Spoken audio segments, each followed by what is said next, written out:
This podcast is protected under the laws of the United States and other countries. Unauthorized duplication, distribution, or exhibition may result in civil liability, criminal prosecution, and the wrath of the tall man. Boy! Hey, let's talk about you, the ID10T community events at ID10T.com, like Russ Stevens, a.k.a. Cool Movies Darth, who has started a podcast called 90 for Chill, which Russ says is dedicated to movies with a runtime between 74 and 99 minutes, the time frame that I feel is ideal. Russ, I could not agree with you more. That is a fantastic idea. Russ goes on to say there are times you need a cinematic fix but don't have time for the latest Scorsese masterpiece or offering from a comic book universe. There's also times when you need a conclusion to prevent a binge costing you a whole night. My guests and I try to follow these guidelines as we chat up features that are definitely worth your time and are beyond easy to make time for. 90 for Chill, the podcast, can be found on all major podcast platforms at 90forchill.com, and that's spelling out 90, Ninety, 4 FOR, chill. So there you go. Thank you so much for sharing, Russ. Really great idea for a podcast. Events at ID10T.com for everyone else. Little Hand says it's time to rock and roll. Bring the noise.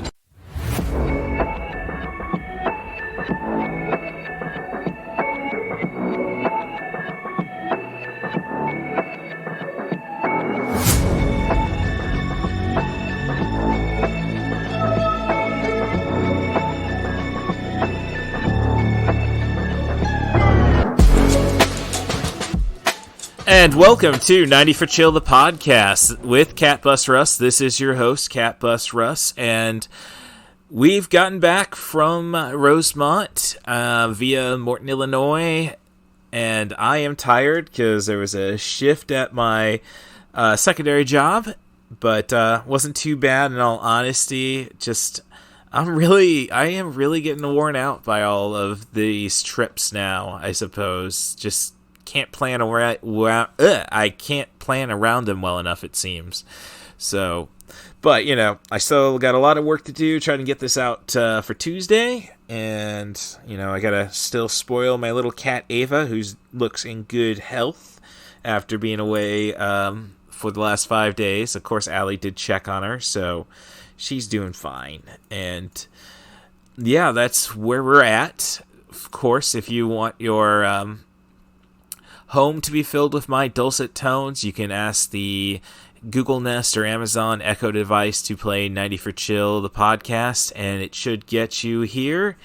I'm still working on trying to straighten out this connection with Podbean, which I don't really want to be connected anymore. So if we can all subscribe to 90 for Chill, the podcast, all the words are spaced out, with CatBusRuss, I think everything will be, I don't think the CatBusRuss is spelled out, but I digress. So, enough of the formalities, I suppose. It's going to be an interesting week trying to figure out how I'm going to do the next podcast, especially with my energy levels. But I've got something on the back burner that I took care of at the Fan Expo Chicago 2023. So we should be clear sailing. So what I'm going to do with this episode is I'm just going to end up talking about the final day of the convention, and then I'll attach the 3 previous bonus episodes for those on Podbean. It's going to be, I guess, more worthwhile for them. But if you've been following, and I appreciate that, 90 for Chill, the podcast with CatBusRuss. It's a Spotify podcast on top of that if I need further guidance for you. It's, thank you very much, and I hope you've enjoyed my commentaries about Fan Expo. So, hoping to make this brief because, after I add those on, it's going to be, probably a 90-minute podcast, which, hey, that's kind of short for me, so we'll go with that. So, it was a frustrating Fan Expo, I suppose, as I've said, with just how certain panels were very protective of their people. I mean, it's great to see Felicia Day kind of lash back at it, and Danny Trejo really trying his best not to care about it at all. So, with that, so as I say, those panels were great the previous day, and as for Sunday, I got a bit of a late start because I'm the pack mule of the group since the Poetic Critic doesn't drive. So I was just getting myself all ready to load up my Nissan Altima with all the souvenirs and stuff, and I still had stuff to buy, and we'll get to that. But by that point, it was basically my goal was to get that Giancarlo Esposito Funko Pop of Moff Gideon signed. So here's hoping that Fan Expo 2024 will not have as many celebrities that I have Funko Pops of. I will pay $200 for Mark Hamill. I will say that. But otherwise, yeah, I think pretty smooth sailing. You know, I Shazam Pops sold out so fast for the first movie. I mean, Pops of Shazam, Zachary Levi did. So I wonder if those are hard to come by. Now, Fury of the Gods, not so much. But and I did kind of miss Zachary Levi. He was here, but he was also at C2E2. So I appreciate that he's working his ass off as much as he can since he can't work. But I digress. So, you know, it was load the car up, check out of the hotel, and then wait for the Giancarlo Esposito. And I must have misread the schedule because I thought, oh, Mira Sorvino's going to be a 2 o'clock panel. Great. I can check that out.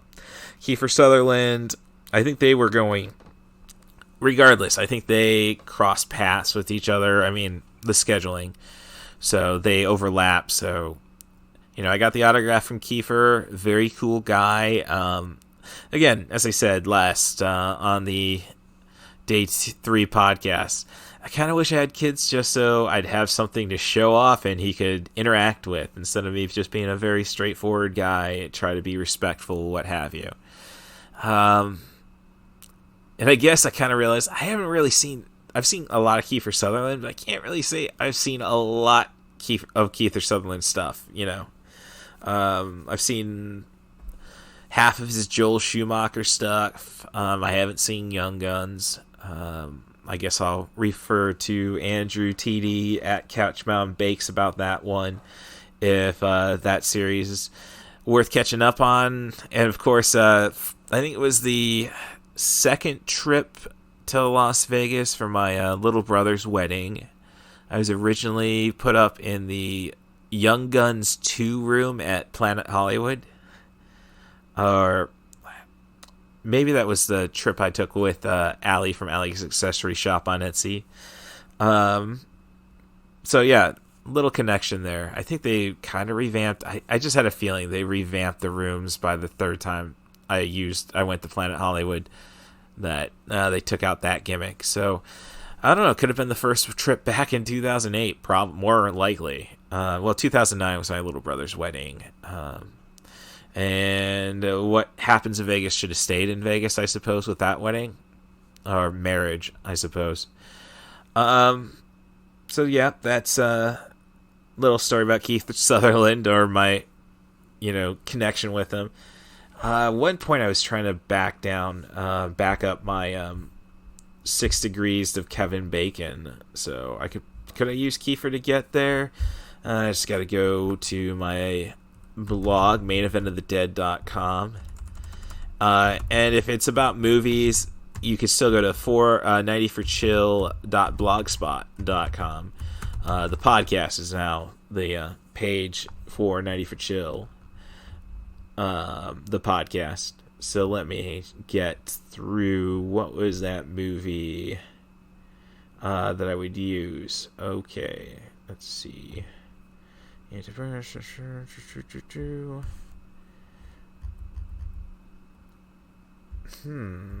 Trying to get there.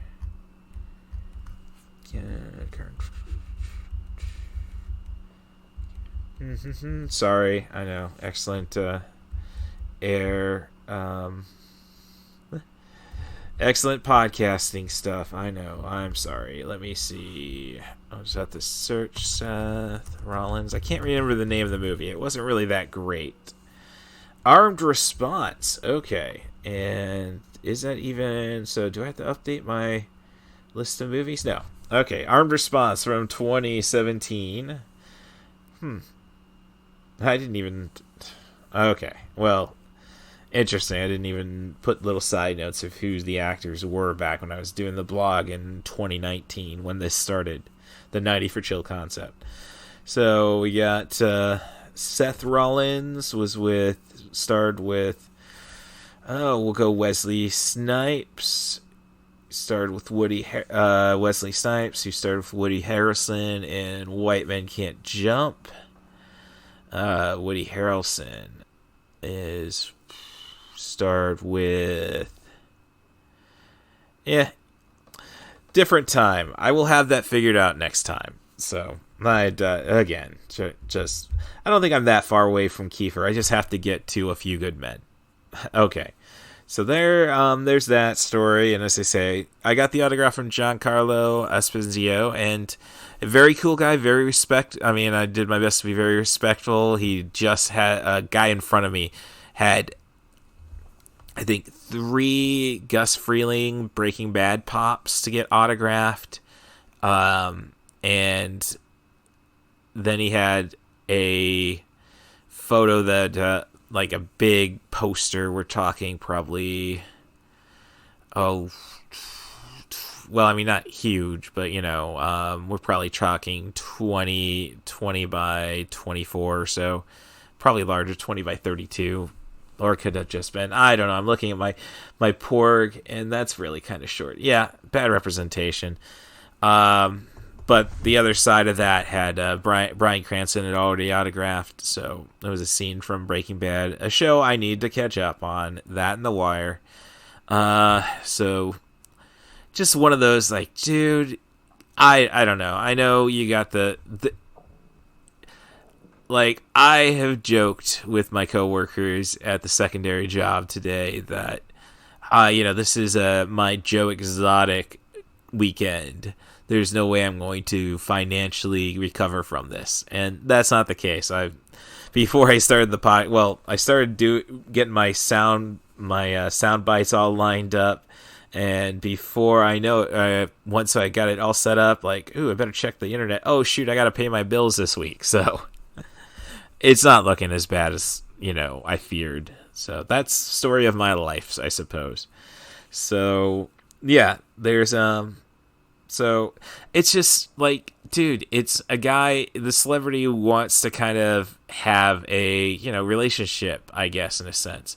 This isn't like, so yeah, I probably should get my autographs personalized, but I only get one autograph, so I don't feel like I'm that guy. With that said, though, did I get my Bret Hart hockey jersey personally signed, which I skipped my first high school reunion for? I don't know. It's Bret Hart. That's not going anywhere. So, and yeah, actually got home, reviewing everything with Mom, putting some helpful receipts up, and like, can't enable you guys. You got too many tattoos, and it's like, but did you have fun? And yeah. As I say, it's just, I guess the thing is Fan Expo just kind of it just felt so corporate. And, not to mention that the trailers reel for, before all the panels, which was better than C2E2's, which was just Guardians of the Galaxy Volume 3, which I love since you've been gone, and I look forward to investigating that for MCU next Tuesday. But I think, there you go, something for the podcast. We will MCU next Tuesday with Thor Love and Thunder. So, Taika, I was really impressed again by Sam Raimi's Doctor Strange and the Multiverse of Madness. So I got a good vibe. Like, if Taika still gets to be Taika Waititi, it's going to be fun. So there we go. If he doesn't, then, I don't know. It could sour me on Guardians. And I had my coworker, one of my second in charge, the assistant general manager, I think his official title, said, "Oh, I just watched Guardians of the Galaxy Volume 3. It's 2 hours, 40 minutes, and it ends like Return of the Jedi with a bunch of dancing animals." And it's like, it worked in 83, so... And other stuff for me and opinions.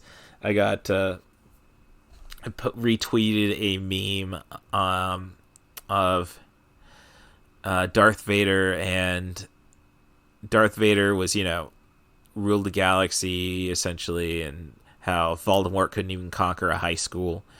And I got into a little and I just said, that was the meme. I said, I just got to share it because Harry Potter, J.K. Rowling, such a hack, is so derivative of Star Wars. I saw it all there, except she decided to make an entire movie of Anakin's. And then some pothead, I suppose, muggle, we'll just call him that, went and said, well, oh yeah, like Star Wars isn't derivative. And I said, yeah, it is derivative of Kurosawa. Pick better people to base it on. I'm not saying, well... There are Star Wars movies I'd put up there with Kurosawa, but George Lucas is not Akira Kurosawa, so let's just leave it at that. So, so I just get a little frustrated, and if you watch Being the Elite, like I do, because I want to follow people who really care about the wrestling business, not CM Punk, shots fired, you hear them complaining about, having to, not really complaining about they complain about the autograph hounds at the airport when they land. And, they give them their house show signatures, as they say. But, they go, if they want to sell something, I don't know, maybe they're being sarcastic, maybe not. But if they're going to sell something for autographs, they just sign it. It's an impersonal experience. So...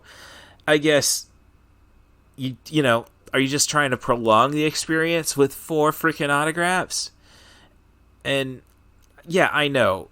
The value of those Funko Pops I got signed, pretty much, probably, throw in every one I've gotten signed, could probably pay for everything I spent on this trip. Maybe more. So, I get it. Not a bad field, but... it's not supposed to be a field, I guess, is what I'm ranting about. So Giancarlo Esposito's waiting kind of, cut a lot of my time for panels, but it didn't feel like there was a lot of panels again. And my older sister, the Poetic Critic, was complaining about a panel about, it's for the 60th anniversary for Doctor Who. And this is just what happens. They say, I want to know, we want to know the audience's memories of this. So it's a poorly ran panel because my sister complained about, by the time they finished their stories with how Doctor Who's affected them and everything, this panel was over. I just had to say, because I've seen my older sister add a bunch of panels, it's like, yeah, but you would have ruined it for the people behind you if you got the chance. Because there's a bit of showmanship, I suppose, with a lot of people, some people who ask questions want to make it about themselves, and you got to keep in mind everybody else. Like, I've bombed a couple times at I didn't ask any questions at this Fan Expo.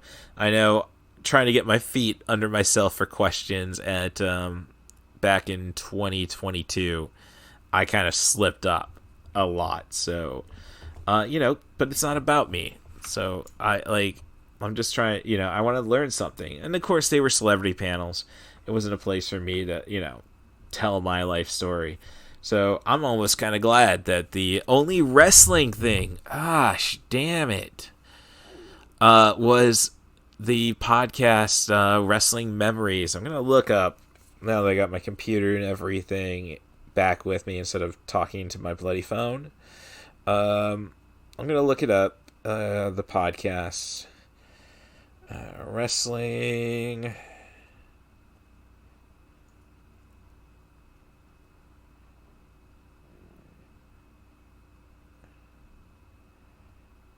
Sorry. Again. Ava, if you're going to lick yourself, lick louder for the podcast. I kid. Oh, well. Yeah. Not really something. Yeah, we had one podcast about wrestling, and yeah, as I said, they did basically what that Doctor Who panel was. But with that being said, it's kind of like, yeah, well, it's, you come for the podcasters, you come for the panel. So you're not coming there to express your views. Granted, I had success at C2E2 when I, trashed Jurassic Park and stood up for Bulbasaur as the greatest Pokemon. He's number one for a reason, and if you're a great trainer, like I think I am, you'll be able to topple the Elite Four with that little guy. So, Viva la Bulbasaur. Which, that was so... I did a couple panels I was able to get to. I got to see Andy Serkis, and that's just a great brain to pick, especially, since he's the godfather, I think you can say that, of motion capture acting. And, all his stories are fun, and you look at it, it gives you a lot of inspiration, ideas on how to do things your way. So, and, makes you feel stronger going into professional wrestling instead of trying to figure what else to do at JUCO. I don't know. I mean, I could have got my general ed associates and then just, major in business, I suppose. That's not me. And that's the important. He was a visual artist, and then, working on shows, he got the bug. So, and probably the most versatile actor out there. And then between so I had time between his panel and the last panel of the day, which was Barry Bostwick, which I've been at cons with him before, or I've been at cons that he's attended, and I love that he put over the Lowe's Hotel in Rosemont. Very nice. And so I don't know. He may have just given us where to stalk the celebrities. So I know it's damn it Janet, but Brad, you were an asshole. So yes, the final panel, we'll get to that as we went through all that. I'm gonna have you just stick around with that and patient. So what I did between panels was I was looking for a gift for my 2-year-old niece. They were celebrating the party actually that day at the Brookview Zoo, which isn't far from my old wrestling stomping grounds at Berwyn. And so I kind of maybe I could talk Rory, and then just for kicks let's see some red frickin' pandas, and celebrate. Like my older sister hasn't been at any of the wasn't at the first birthday for her, so. Not saying it's a 2-year-old. I get it. We're not, and I hardly get, I can count how many times I've seen my little brother. He lives 90 minutes, probably close to the 2 hours away from me and mom and dad, in a little town between LaSalle, Peru, and Ottawa, Illinois. Closer to the Chicago burbs, actually, which his girlfriend, mother of the child, is from. So, and I think still works. So, and I don't know. You get everything kind of. My little brother is kind of, he's not like me. I guess he's a little more reserved. When you get him present, he's more than happy to be the clown. And I'll leave it at that because I don't want to embarrass him any more than I embarrass my mom on this show. Don't tell mom what I talk about. So she's so between the panels, it was basically what temptation am I going to give into?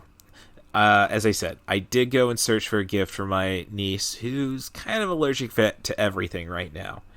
And it's like, it's got to be something stuffed, is what I thought, because she's 2. So I went and looking, and, you got a lot of Pokemon and such, but she's not necessarily going to know Pokemon. I mean, she should. I'm very disappointed in my little sister and her children not being Pokemon fans yet. I'm just joking around with that a little bit. So I saw a reasonably priced Ash from Evil Dead, Bruce Campbell, Groovy Bruce plush. I thought about buying her, but it wasn't the chainsaw arm. It was like, I guess you'd say Evil Dead, not Evil Dead 2 Dead by Dawn. So it was kind of just attached to his hand. And I figured the kid's going to pull that off, if not chew it off, if not swallow it. So looking for a plush, I found like a little strawberry milkshake plush from like a Japanese retailer. Not a Japanese retailer, it's shoot, I just lost the word. Vendor. There we go. A vendor selling a lot of Japanese stuff. Really, I was able to resist buying the resin dolls. Almost bought a body pillow. But I digress. Yeah, no, Russ, that really does seem creepy since it was Evangelion and it wasn't Masato or Ritsuko or Maya Ibuki. Ah, jeez. Yeah. Good call, Russ. Good call. That retailer, I saw like a plush milkshake, and it's like, well, I mean, you can, of course, the song got in my head, but it's like, but she's allergic to so many things. So above it was a plush iced coffee, and you know what? Regardless of your allergies, we all learn to find coffee to embrace. So I think I made the right call with that one, and pretty inexpensive. Good vendor. I wish I'd have my business card, so I'm actually going to go and stop the podcast for a moment and find those. Hello there. And I'm back with my business card case that was found. I think I said that it was lost, and I was thinking about, well, I get this shop on Amazon and get an excuse. Well, I paid my Amazon bill. And it's like, well, I've got plenty of credit. So, yeah, no, we stopped.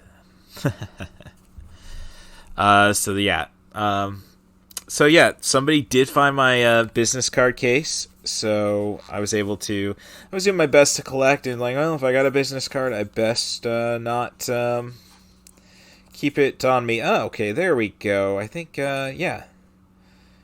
Right, okay. No, very good. Got everything I need. But the place I stopped by, the vendor, was the Geek Galleria. That's thegeekgalleria.com. So, yeah, a little bit of everything there. Very reliable. So, cool. So what I've been trying to do, though, and my goal is now, well, my keeping those business cards I picked up in the business card case, and like, oh no, it's filled. I can't fit any more of mine. So that's my excuse for going out to some bars, just to find that little place to throw them. So keep me active, I suppose. So I think that's a good thing. Let's see. It's going to be, yeah, I'll figure something out. I can party a little bit, I suppose. If I can get to Friday, I'm all right. Thursday, catch I got some plans. Cool. All right. So, yeah, that's, so there's the plushie story. But otherwise, my temptations were buying another lightsaber. But these have USB chargers. At least the Saber order did. There were a couple other guys, and they were pricing their stuff pretty reasonable. So I don't know if the blades are going to hold up. Not to say that I've been able to strike somebody with one of my blades, but, I want that option. So, yeah, that's another thing. There wasn't really like a show panel where you got people trying to demonstrate Aikido. my older sister loved the Maid Cafe because it was kind of a musical show for them instead of just like a cafe with girls dressing up as anime girls. But not a lot of stuff to do on the floor, honestly. Like, no space, people weren't really interacting with each other when you buy that fancy lightsaber. So I guess that tells you those lightsabers that were being sold at this BOY Saber, as I said, Saber Forge, the Saber Order, I should say. They were, they probably couldn't be struck, so nobody's going around fighting each other. Like, you occasionally got to see that back at the old cons. And I'm not saying that I saw it a lot at C2E2 in the past, post-pandemic. And it's not over, people. There's a new variant, so I'm probably... Let's see, I got my last shot, I think, in April, so coming up. So, so I was it's still the fact I have 4 custom lightsabers. 3 of them can take a hit. The other one's from Disney World. And it's like, yeah, my hands are full and an opponent's hands would be full. So, and no, I was not going to grab a double hilted one. That would be too pricey. And I say that. Ava! She sat on my lap, and the claw just went over claw, and she didn't panic. So I guess she's trying to take control after this. But right at the tip. We'll just leave it at that. Oh, sorry about that. So maybe I'm going too long too, and she's just trying to help you, the listener, out.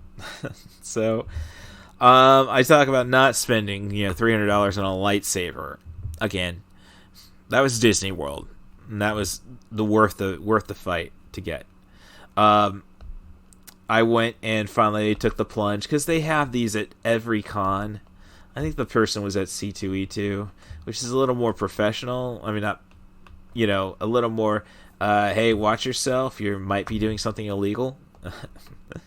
It was a console. Basically, I think the rules are if you can get the files are not protected under copyright or something, so that's why people can play emulators online all the time. And I just want something. I'm not a computer guy. I just saw it turned out.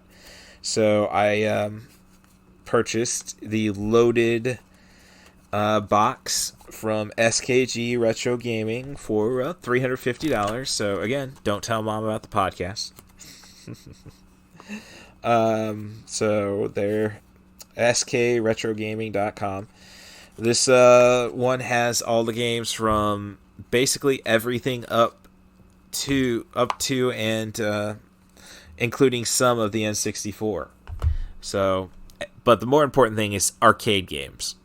So, hit select, you get a quarter, and boom, I'm playing Alien vs. Predator, the Capcom 1993-94 game I loved back at the Morton Bowl, which had an arcade, pool hall, all the stuff that we just don't get. Kids don't, It's a social element there, I think, too, and trying to, smoke and all that. I mean, there's a lot of stuff that we did in the 90s that, I say that, and I just got a story. So, I've taken some candid photos of some cosplay, basically like, Ash eating a hot dog. He's not going to know about it, and I might share it online. I don't, maybe I should. It's like, well, if I'm going to share it online, I got to go and ask everything. And it's like, I don't know how it really works. Cool. I should have really asked the guy about for day 3's photo for the podcast. The guy dressed as Little Mac. I just figured the connection of, hey, we both Captain N and you both fought King Hippo. So, but no, I hear some woman, like some guy takes a picture. You should really ask before you do that. And it's like, dude, it's the environment. So I don't know. It goes into that consent idea, I suppose. is what I'm thinking about at this moment. And sorry, the almonds from the trip were sitting up against the microphone. And, like, it's just like, oh, so you can pose and get the picture, or are you just, that? So, basically, I guess, I honestly know, you want to be in control of the situation.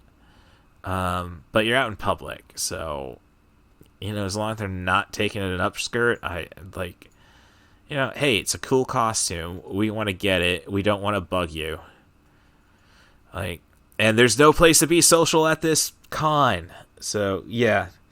So I took the plunge, bought a gaming system for all the games. It has the entire Atari collection, they say. So if I can play Empire Strikes Back, yeah, I think it's my big concern is what do I do with all the classic systems I bought, having worked at a electronics retailer and, gotten the, did a lot of work to get, I suppose. So yeah, that was that. As for the lightsaber, when we get home, we're just talking to mom and dad about stuff, and then my little sister calls. They had finally gotten back from the birthday party, so Addie had tributes paid to her, and I guess my little niece Charlotte was the only one she really seemed to like. So cool trip for them. But they hang up and it's like, oh geez, that was my excuse to buy another lightsaber for my nephew. Oh, darn it. And but he's kind of, I'd say he's a little more Grogu than he is Luke Skywalker in terms of getting down and dirty. So there we go. I'm still, we did see a lot of trailers for Ahsoka.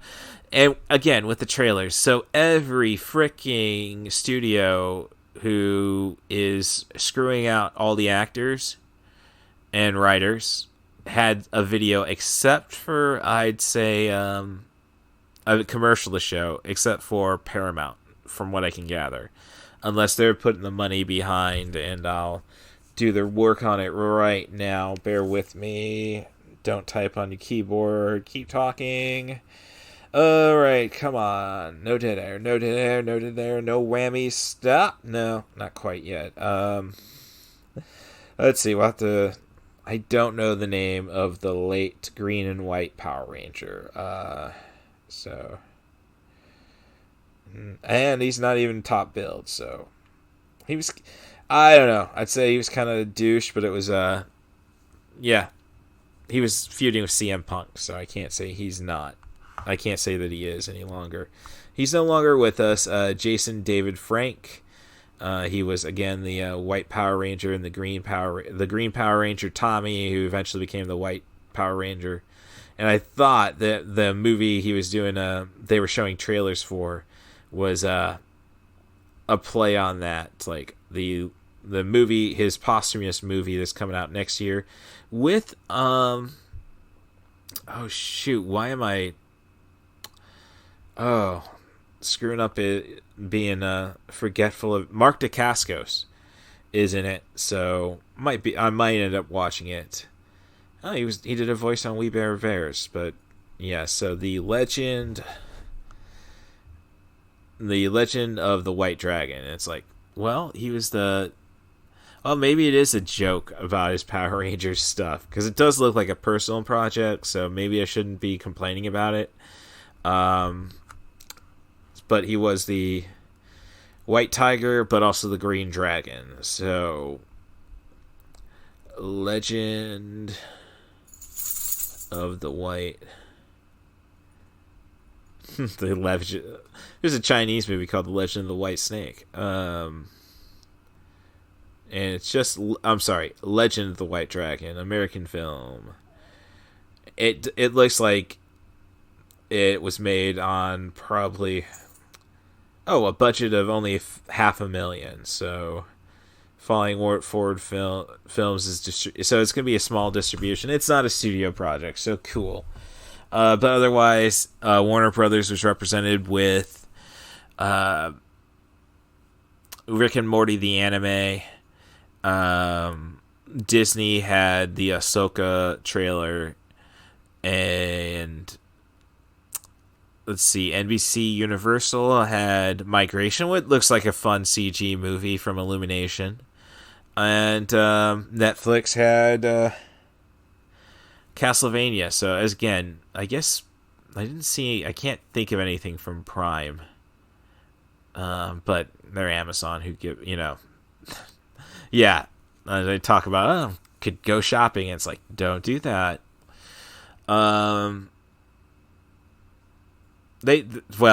year they had stuff. Maybe they were trying to save face. So, I digress. But again, it's like, why even show, like, they really shouldn't even show, Fan Expo shouldn't have, I know it's money, and they're not getting a lot of it, honestly, because it goes down to Fan Expo 2024 is going to be 3 days, not 4 days.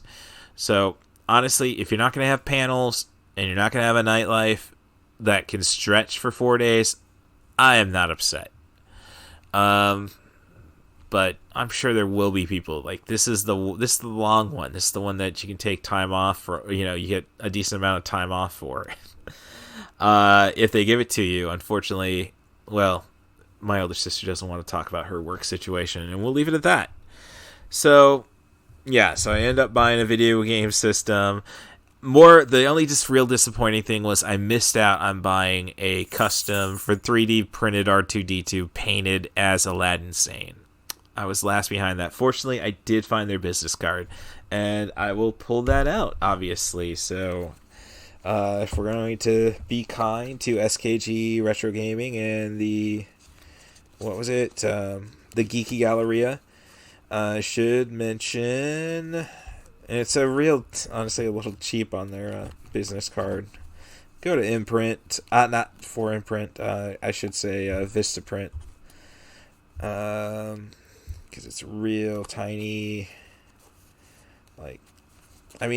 I did print my mom's business cards back when she was following the Moody Blues. But, so it is Hawks Designer Droids, designerdroids.etsy.com. And they had these cute, I really wish, I think my little brother might appreciate it, but it's not something my niece would appreciate. Little Addie would be a great looking Lola from Obi-Wan Kenobi, little Leia's droid. That would have been fun to get her. So, but the last panel was Barry Bostwick and Susan Sarandon busting her con cherry. That's her words, not mine. And she's the only one who really dropped the F-bomb during the panel, so more power to her. And, I feel bad for Barry Bostwick just because he couldn't... I think he knew everybody wanted to hear from Susan. So the nice Scottish moderator, was able to... meant the questions to be answered by both, but, Susan's has the bigger profile. But it's great to know that Barry Bostwick just loves doing these cons and loves the fan art and helping people, just making people's day, and talks about being careful because there was one story he had, is probably his biggest memory was, early cons for him, and there was a girl, a 9-year-old, dressed as Columbia from the Rocky Horror Picture Show, and the she can do the time warp was the mom's thing, and do you want to do time warp with her, I should say, in that case. And they went and started doing it, and then it's like, of course it's a jump to the left and a step to the right. Put your hands on your hips, bring your knees in tight, and do a pelvis that's where basically stay on the other side of the table was the story.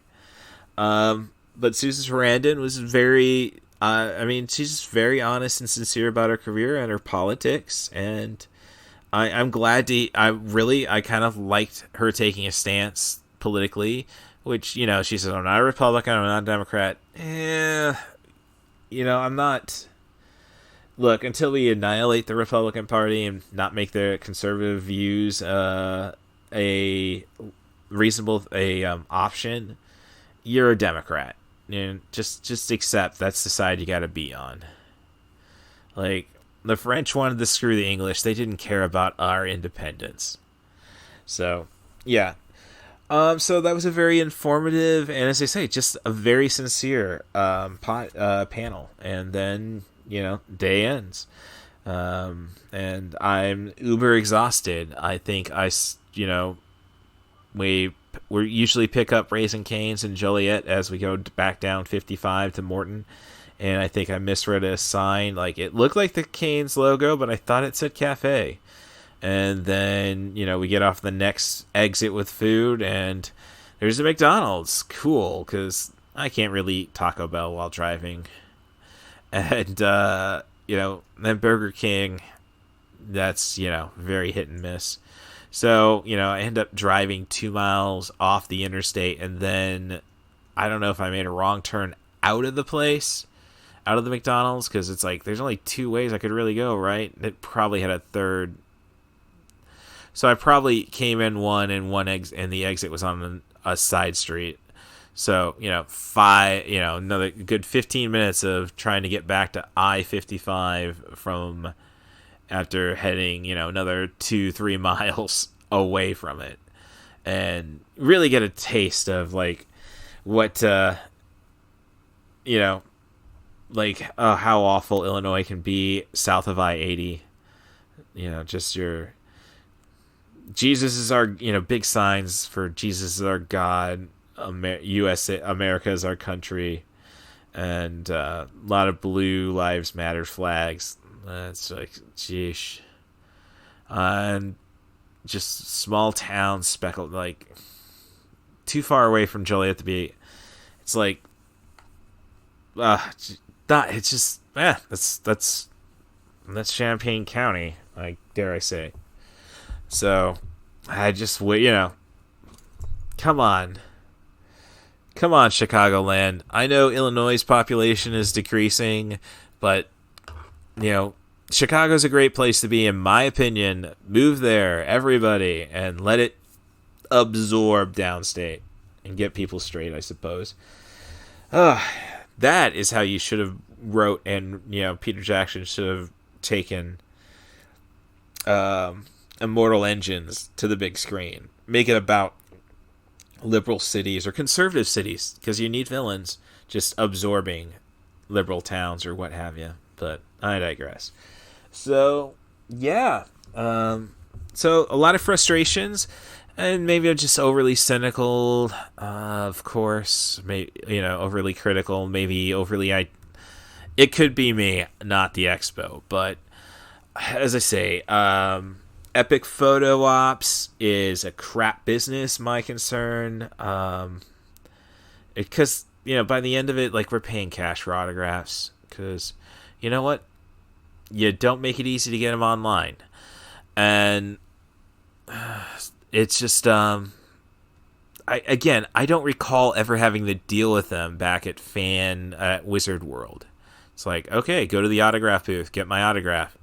I mean, maybe they didn't have online, but online does take away the intimacy, because it allows people to go and, like, I'm going to pre-order 4 autographs from Giancarlo Esposito.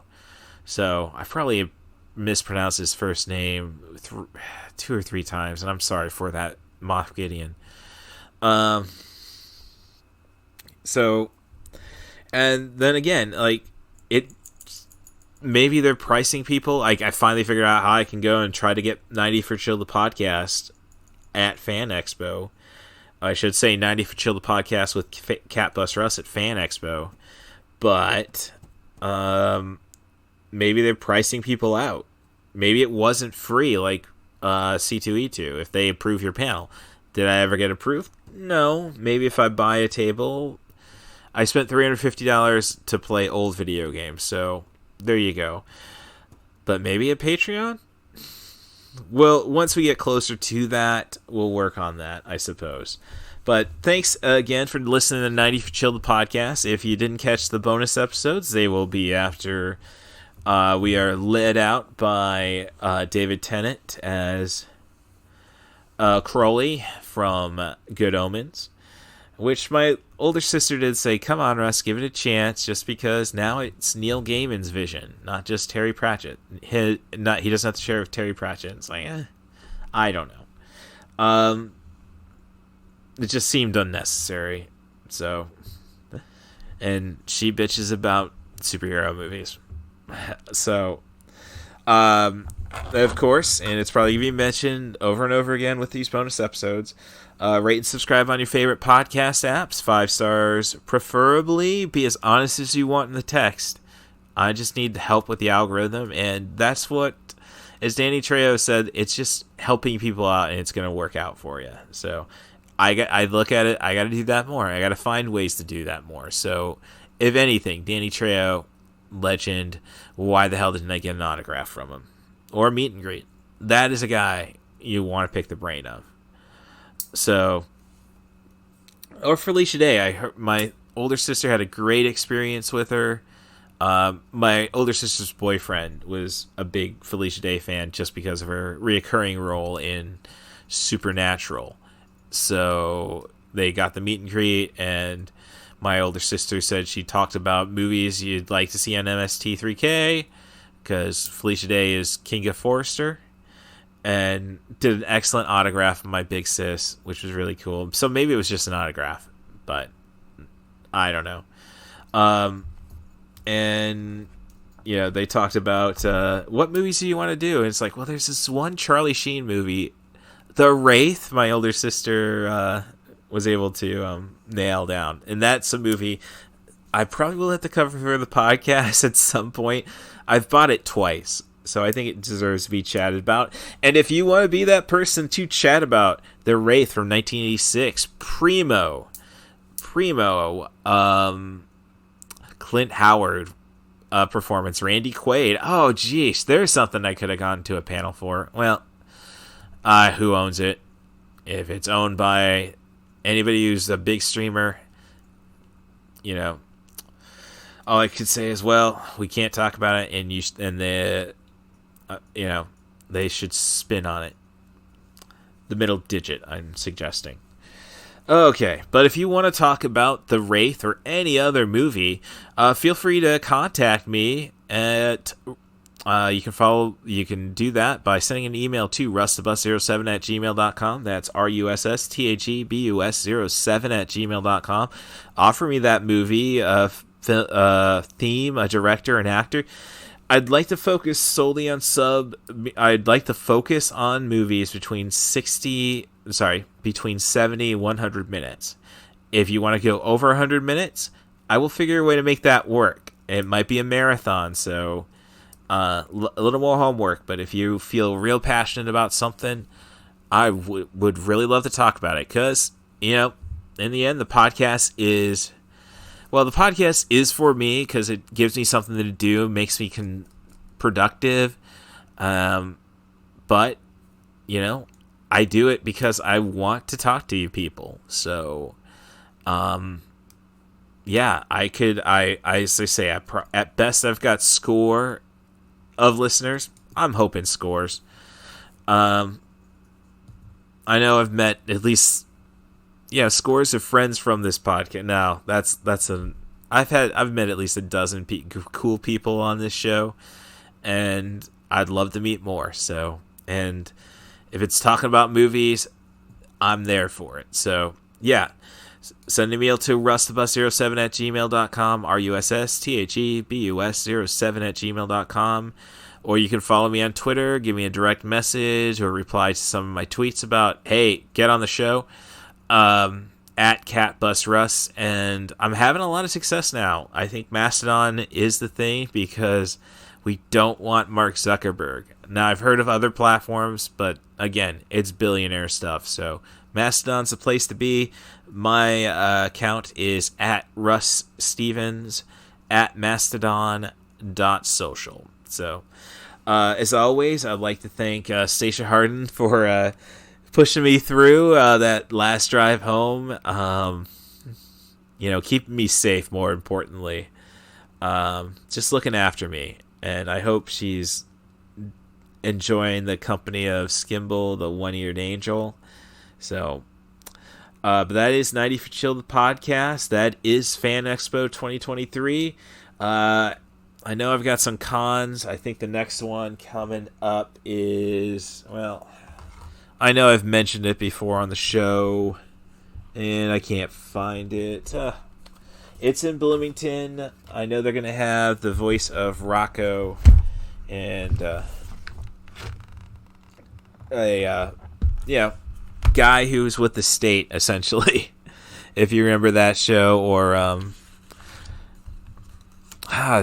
done a lot of stuff with Tom Lennon, and Carrie Silver, and a little Michael Ian Black. So should be fun. I know it's in October, and I'm just going to have to a little research, listen to the QuadCon episode from a couple weeks back, and you'll get that information. So thanks again for listening to 90 for Chill, the podcast, and have yourselves a great week. Can I hear a wahoo? The following podcast is protected under the laws of the United States and other countries. Any unauthorized distribution or duplication may be punishable by prosecution, civil liability, or the wrath of the tall man. Boy. And that's I'm going to blame the half a fifth of Grand Eddie's vodka on that poor Angus Scrim impersonation. This is 90 for Chill, the podcast. A little bit of a bonus episode talking about the first day of Fan Expo Chicago 2023, which, is pretty, I would say, uneventful. I don't mean that in any nasty way. It's just that, all the celebrities, except for the voice actors, are going to show up come Friday, Saturday, and Sunday. So, but the floor was fun. Found interesting books, like a parody series of if you give a mouse a cookie, like if you give a lab, if you give a dog a doobie, and I bought a couple of copies of if you give a cat a cocktail. So, yeah, I think that makes the day a winner. Otherwise, on my autograph quest, which I didn't think was going to be so intensive until I get the final email listing the guest, and it's like, all right, well, I got a Funko for Tara Strong, I got a Funko for Christopher Lloyd, I got a Funko for Keith Sutherland, I've got a Funko for Giancarlo Esposito. So, oh gosh, that's going to be a lot of money spent. So, when it comes to Christopher Lloyd, he's charging $120 for an autograph, and then he's going to up it at least $20 if you bring an item for him to autograph. That's considered a premium autograph. So, sorry, Christopher Lloyd. I hope you'll be around for another 90 years, but I will take the hit on that. And to my own fandom discredit, I did put that in one of my large moving boxes, which I primarily use so my cat Ava could hop up onto beds and other furniture I'm comfortable with her doing. So, yeah, there's going to be some little shit if I ever try to resell that says, well, it's not mint condition. And it's like, Dr. Emmett Brown has not been out of the case, so how is it not mint? I do not like the fact that we are encouraging people to sign the boxes. Now, if you're going to do a bunch of fan art, which I've seen a lot of people resell Funko Pops with, that's kind of cool. I did get one autograph today. That was for Tara Strong, and yeah, the hidden fees kind of snuck up on me. Like, it was $60 for the autograph, but I brought my own Funko Pop of the Toys R Us exclusive Raven from Teen Titans Go. So they put $20 on that. No big deal. And then they asked me if I wanted to get a quote from Tara. And it's like, yeah, that sounds cool. And yeah, that was an extra $20. And I don't really regret that. It was an awkward situation, like, what quote do you want me to put on it? And it's like, well, you have so many. And again, you get a lot of people who get autographs and just talk the celebrity's ear off, and that kind of frustrates me. And believe me, when people are waiting at 5:30 like I was, and then she has to go off, and we can't get the autographs done in time for her to go off to her 6:30 photo op. I mean, I don't know. I don't really dig these photo ops situations. Like, dude, just take a freaking selfie in the line, I guess. My opinion. The Poetic Critic is here. You've done photo ops. You've hugged the shit out of Jeff Goldblum. Are they really worth that extra private space? There is something really nice about photo ops. They are relatively rushed at these kind of conventions. It's true, but I found that celebrities do try to make the most of the moment for you, in my experience, anyway. Well, he's Jeff freaking Goldblum. He's like the coolest guy. Like, I'm trying to explain it, like trying to come up with a crappy Goldblum line. So, I don't know. If you didn't pick up on the Poetic Critic, since I'm recording this on my phone, she says, yeah, they are worthwhile despite they feel kind of rushed, but the celebrities do make the time for you. So, great. She's going to make me spend another $40. Like, I'm going to need that entire Kiefer Sutherland experience. Fortunately, I don't own a Jason Patrick, the Michael pop from The Lost Boys, so I don't have to worry about that one. But, yeah, otherwise, like, I did end up buying some comics from a guy who was like, oh, all the proceeds go to animal rights, animal humane societies. And I'll have to go and grab that bag. And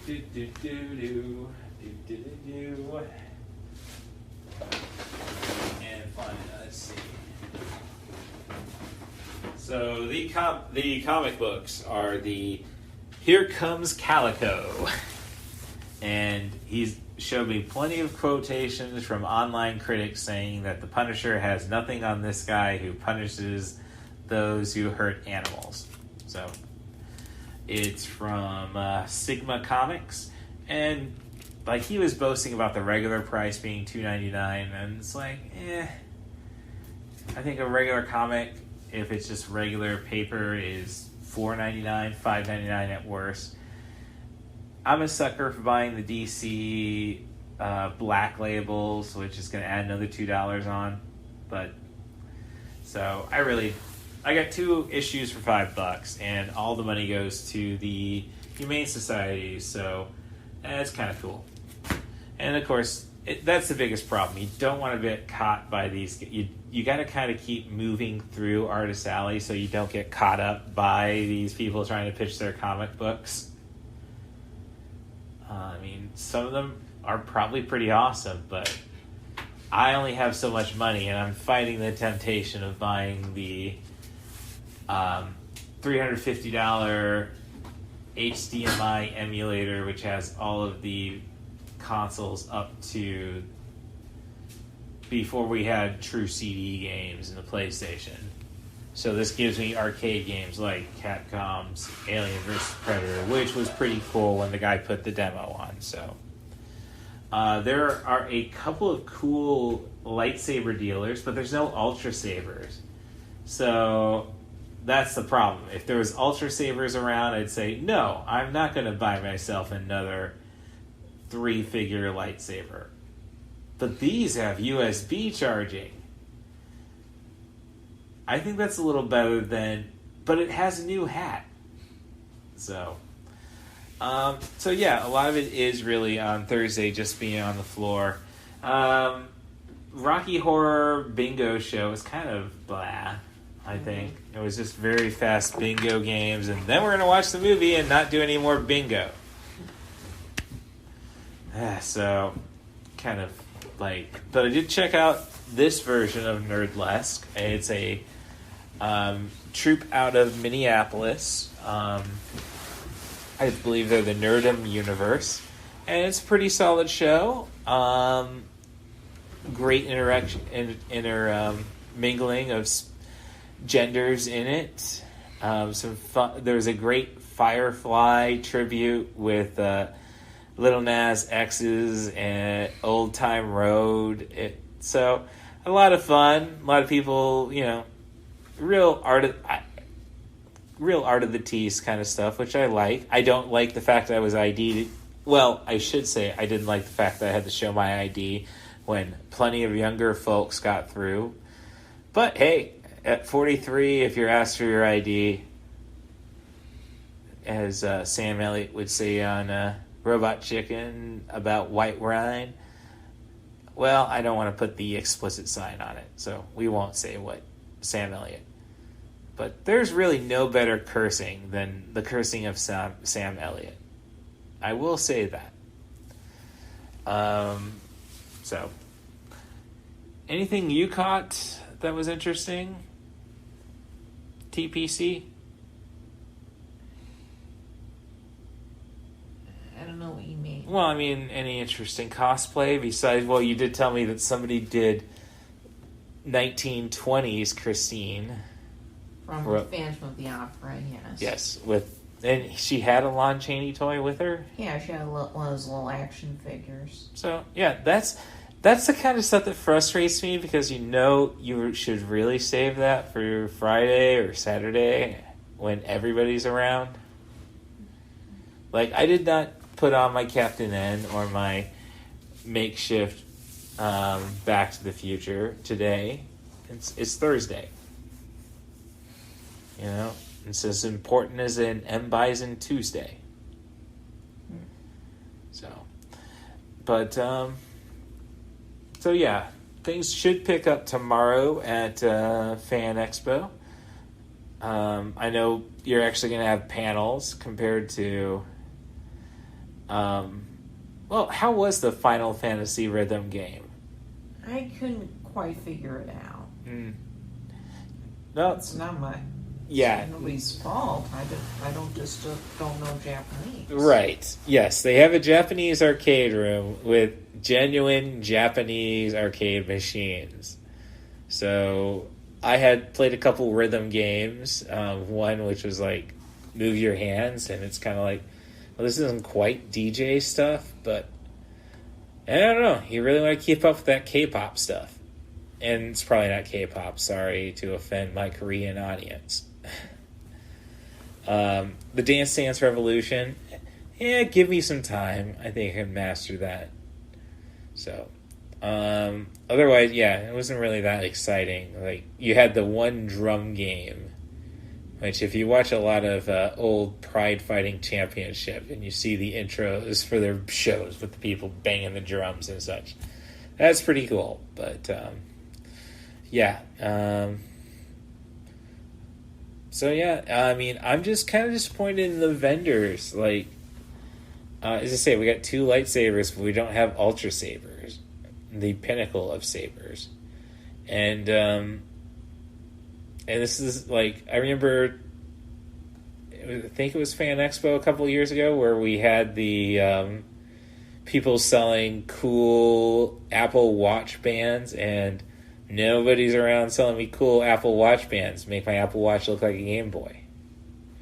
I don't want to be one of those hipster Gen Zs, millennials who just like, well, no, just buy a watch that looks like a Game Boy.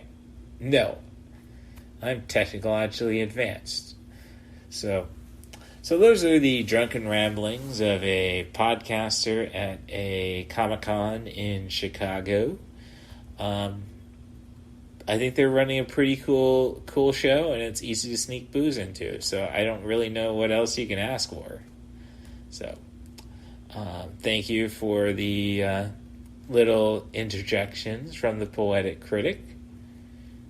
The numbers look good when you're on, Rory. What can I say? So we'll be back tomorrow. I don't know if I'm going to go to the trouble of releasing this as a bonus episode. Sorry to offend or back off on some of my promises. But, I mean, who knows? With weird feed rules, it's probably best that I don't just go and throw this right out there. In other words, I'm tired. In a Madeline Kahn Blazing Saddles sense. I guess I would say that works when you consider the money I threw out today with extra charges. It's kind of like the I'm So Tired song. And we'll leave the implications at that. So, thanks for listening to the 90 for Chill, the podcast. Follow on your favorite podcast apps. 5-star reviews, preferably. I will reciprocate. Be as honest as you'd like in the reviews. Follow me at Twitter, CatBusRuss, and Mastodon at Russ Stevens at mastodon.social. And no, I don't have any plans on getting Threads. Thanks, Stacia Harden, for looking after my butt, and I hope she's squeezing the ever-loving or undead poop out of Skimbleshanks, the one-eared angel.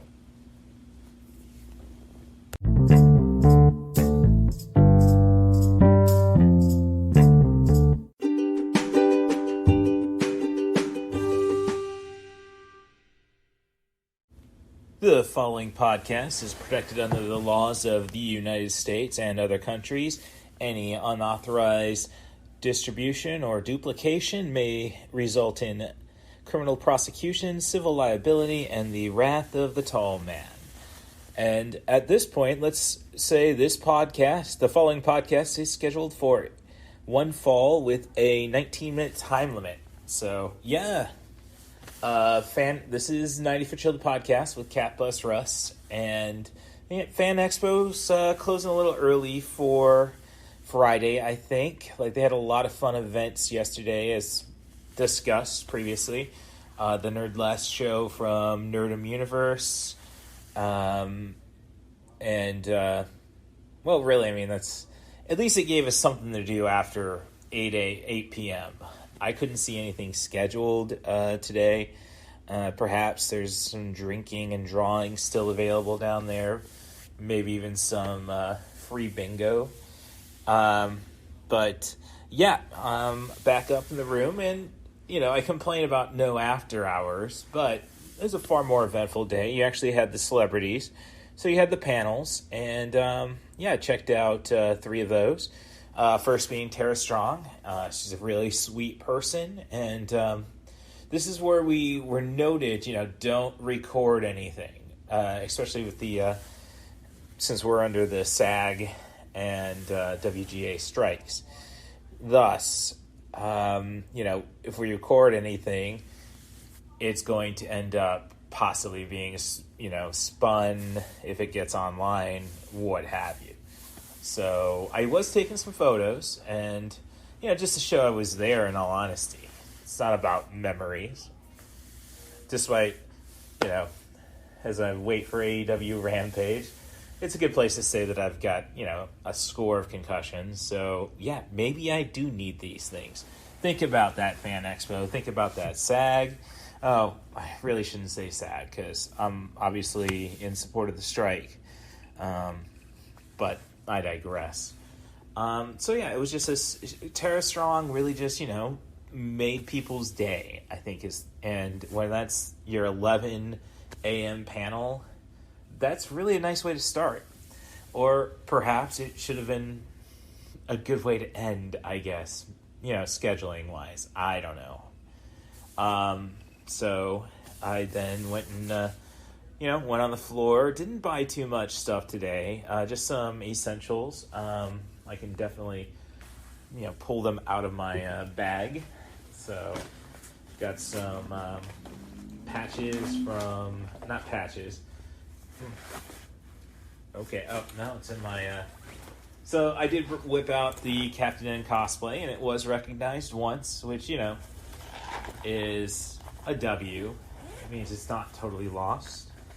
So that with that, I had a hole in a spot on my jacket where a badge had fallen off, and then essentially I just went and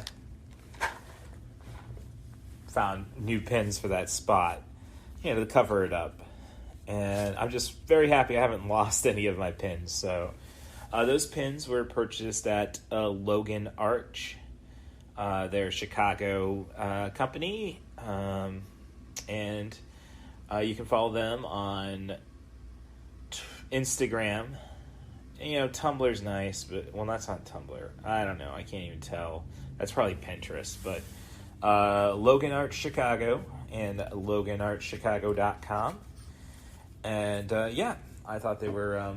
So it's just simple stuff. Bulbasaur, of course, and a Nintendo 64 controller, which I really need to go and get that Nintendo 64 out of so I can play some games just to get a feel on it. And I gotta further research the loaded arcade box, a third party, SKG retro gaming. So I hope I'm not ratting this skeptical geek out.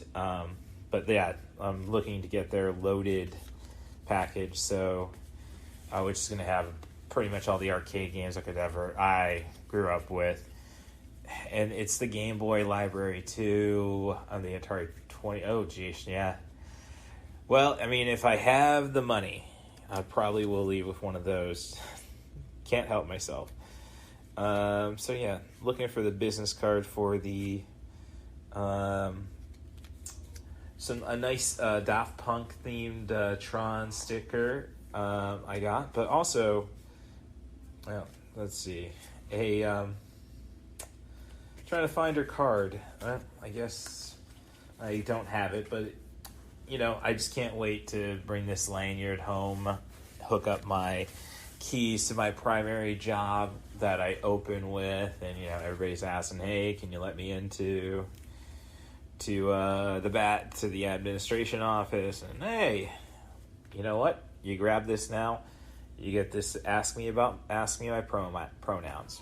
So, yeah, I'm trying to get under people's skin a little bit, but it's a pretty good.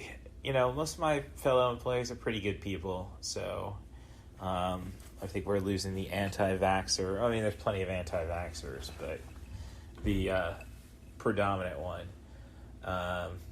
So, yeah, I don't want to say it's getting better because they are a hell of a worker.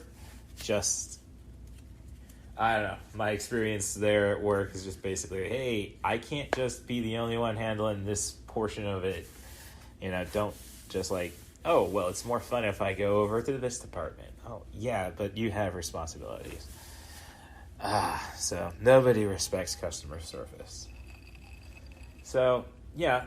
So that's about all I got on the floor. I ended up trying to find a nice tumbler so that I can go and partake in some Moscow mules. I never do it properly. I need that metal cup, and which is sad because I have that at home, and I just like to use my Star Wars Galaxy's Edge Yub Nub cup, and we'll go from there, I suppose. But there, I've been carrying a water bottle I keep refilling with the free water and spraying down some caffeinated Mio into it to keep me going. And, it's fair. I didn't buy anything from that vendor, so my Mio disappearing, well, I guess that's just karma. So, sorry to have wasted her time still. But, hey, she was doing her best. I'm going to give her that. So, talking about drinking, though, I have in my hand right now the Old Smoky Moonshine. I guess you'd call it a creamsicle. So orange cream and moonshine. See how this goes down? That's actually rather nice. The orange comes in with an aftertaste. So, perks of my other job, I suppose. Oh, right. So, panel-wise then was Christopher Lloyd, was fun. But it was very much controlled. He's 90 years old, so I get it why we didn't really line people up for questions just to look after him. I don't want to think of him like that, though. This guy moves great for 90, so it's like, I just don't want to think of him as an old man. I mean, I've thought of him as an old man since the 80s, you know? I want to think of him as some kind of immortal, dare I say.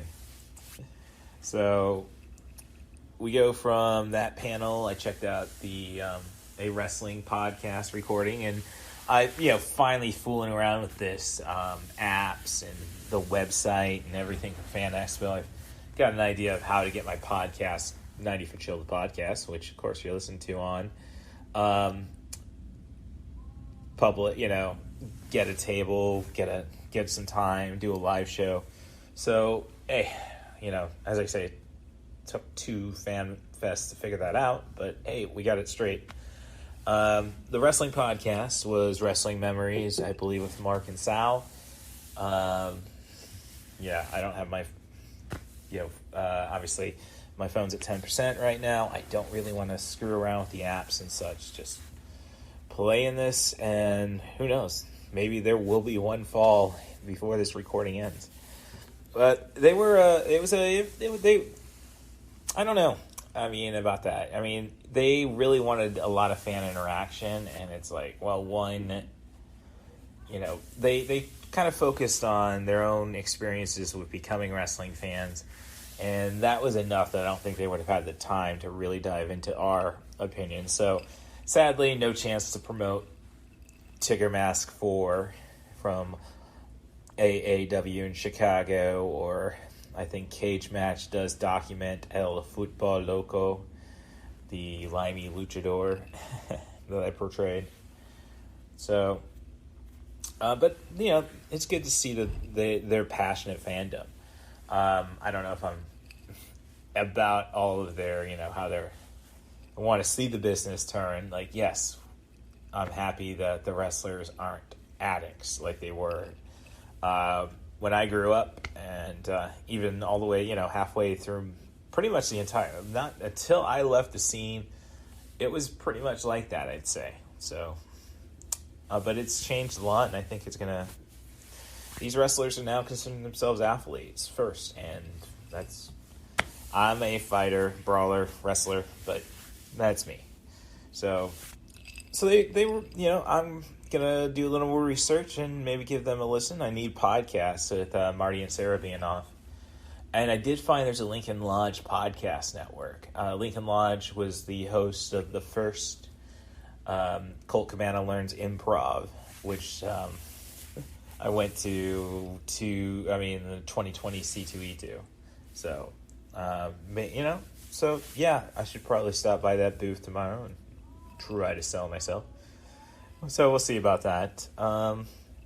Then it was the Peter Weller panel, which was a lot of fun because Peter Weller went and did a Michael Rooker. He just took the mic and he was running the show.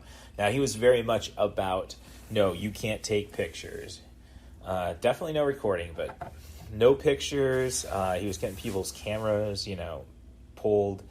So it's one of those hypocrisies. Like, we have paid, for these memories, and we should get to remember them however we like. Screw what your union says. Because it's like, one, it makes you guys look like, well, we're, we can't because our hands are cuffed. But this is a personal experience. No, definitely not talk about his shows that are currently on the air. Because, yeah, that's definitely a violation. And again, I get the no recordings, and because of the way things can be spun. But, to just say, don't take my picture, just playing your trumpet, which is fun. I guess it was just a fun educational podcast. Well, not educational podcast. A fun information-filled panel. I didn't realize Peter Weller had a doctorate, and he was very intellectual about every answer he gave, be it Buckaroo Banzai's depth or working with Paul Verhoeven. It then all turns into a large philosophical story. But we also heard stories about him and Christopher Walken and Christopher Lloyd. which were a lot of fun. And it's fun to find that Walken and Lloyd, two of probably considered the weirdest people in Hollywood, think each other's weird, or at least Walken thinks Lloyd's weird. And it's cool, though, that Weller's got a great voice, great ability for impersonations. I mean, this is a guy who should be doing the panels. I mean, granted, he's directing, he's got a lot on his plate, but like Rooker, it's like, no, you are a show. If anything, start doing a one-man show tour. There, we definitely won't pull our phones out. So, yeah, that's so that was Peter Weller, and then I checked out a panel about a new book written called The Invisible Men, which is about basically why was there only one black artist in terms of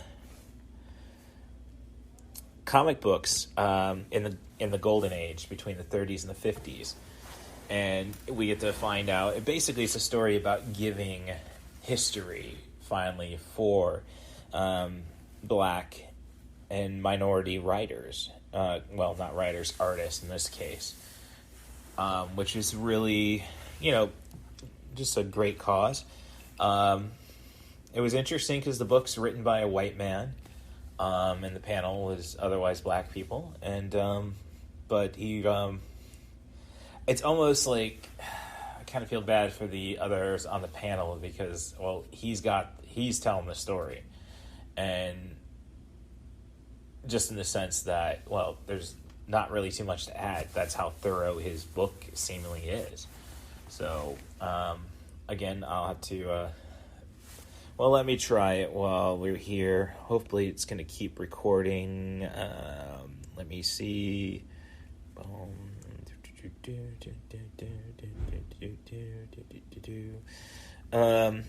So the invisible... So it's Invisible... Okay, no. The book is... So the panel is Invisible Histories and the Black Imagination comic books. And it was a book written by... so the author was Ken Quattro. So, Invisible Men, Trailblazing Black Artists of Comic Books. And they had the Dr. Stanford Carpenter who wrote the foreword to it. So, it was just a very educational, and you get to really even re-examine some of the pioneers of comics, basically. We investigate, how the Superman was written by Jews through the, as they were trying to create a white character, and Will Eisner, the writer of The Spirit, and his complicated history of race, as, yes, he gave us wrote a positive black character in Ebony White, but drew a racial caricature. So very educational, and this, so if you're looking for something, I haven't read the book, obviously, but this is a great place to start. This is something that would probably be banned in Florida, so definitely take the time to read it if you get a chance. I guess I'm going to have to buy a copy, so, oh man, am I going to walk away with a Saber Order lightsaber, or that loaded video game emulator? I don't know. So I did miss Giancarlo Esposito's panel. I've seen him do a panel before, so I didn't really feel bad, and that was for the Weller panel. So why Weller's not on the main stage? Well, again, Fan Expo, do a better job. This guy could have probably been our after-hours entertainment with his trumpet and what have you. The guy, that was his panel. He was doing jazz. So, I had a lot of fun, and now it's just sitting in my hotel room, dealing with the Poetic Critic, scheduling room maintenance, housekeeping. Probably before I want to really get out of here, and other things like, okay, what are we doing about towels? He has a solution, and you know what? We'll leave my approval or disapproval of that for another time, I suppose. So, yeah, that was Fan Expo Day 2. Here's something. I really wish we had some more creative panels instead of like, well, intro to this, intro to that. Like, yeah, intro to Star Wars. Done that. Ghostbusters. Yeah, I know that. I don't need that intro. I mean, I guess it's good if you're bringing your kids. It's a Friday. This should be Saturday stuff, I suppose. So that's, but yeah, I really wish I could have gone and done more panel work instead of walking aimlessly through the show floor and, biting my, keeping myself away from buying extra things. So, yeah, that's, that it. Yeah, well, let's just say that is Fan Expo today.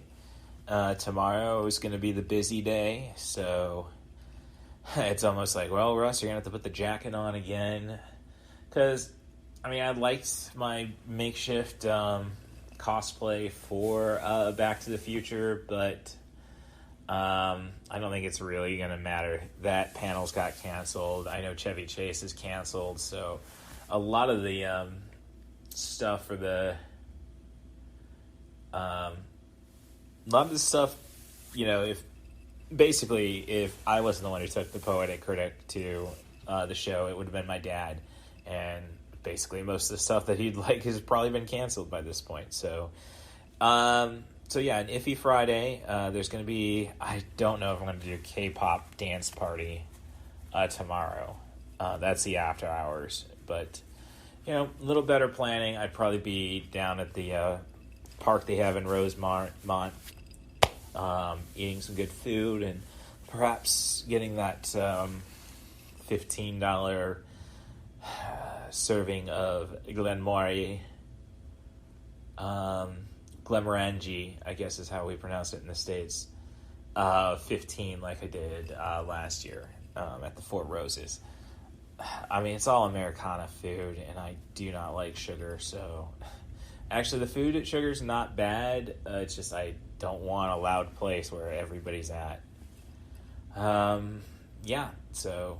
Shit, I should have looked at Zanies, but... We'll think about that tomorrow, I suppose, so... thanks for checking out this bonus episode of 90 for Chill, the podcast with CatBusRuss, and I will report again tomorrow.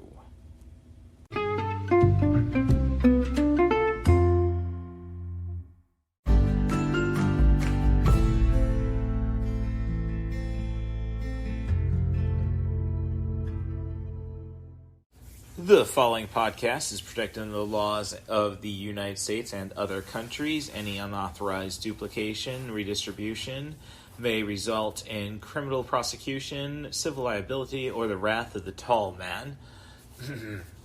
Boy.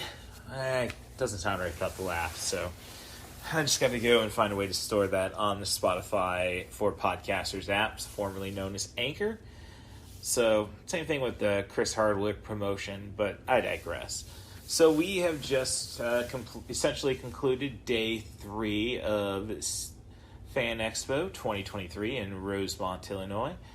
I guess it's still going on. There's a K-pop dance party tonight at Joe's in the entertainment district of Rosemont, but I think I once saw a sign set there saying... no neck tattoos, so hey, that disqualifies me. But granted, that could have been 4 years ago or so who knows? Maybe they've caught up with the times. This is frickin' Chicagoland. But as a comedian once said that I saw at Zanies, and really need to do more research. Funny, because when I went up to the free pub trivia, what do you know trivia Tournament of Champions at Joe's on Weed Street, I was researching what could I do afterwards, and was kind of just to determine if I was going to drive up there myself or drive up with a teammate of Team Shrug Emoji. And when there's a funny story about me getting confused in the text thread as they were talking about what they named themselves now that Vicky and James, the team captain and her husband, have finally delivered Lucian, their son, congratulations to them. Basically, they named their team just because you don't have a kid doesn't mean you can't be called daddy. And I sent, when I got that was during the Nerd Less show, so I thought, I don't really need to think about that kind of daddy talk. And I was given the, what am I on? So, that night I was pretty, I was feeling it. And I was feeling it last night too, by the end. We might have a cheap way of doing an episode. It was a good 40-minute conversation with the Poetic Critic, so it's kind of like something like, and we talk about a little bit of everything, and it's not about Fan Expo, so it's kind of like, yeah, maybe we'll just release that as a full episode, or at some point. Yeah, now that I'm thinking about it, I'm just going to hold on to that until a certain movie makes it to digital. But it might be a while for that movie. It's a $1 billion movie. So, and also try to talk and predict what $1 billion movie is next.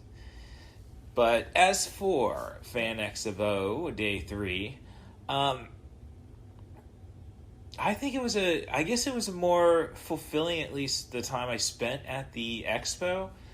So it started off with the Henry Winkler panel, and the guy is just an inspiration. And credit to him, he's not overly concerned about the writers and actors strikes rules, don't betray the union type stuff, which Peter Weller was very much like, yeah, I'm gonna stick by that. And then later on, the hardest working man in comics, Victor Dandridge, who hosts a lot of panels at Fan Expo. I haven't seen him host a panel since until today. So I'm going to take that title away from you, man. I think. I mean, I can't take it. I'm not that hardworking. But, yeah, no.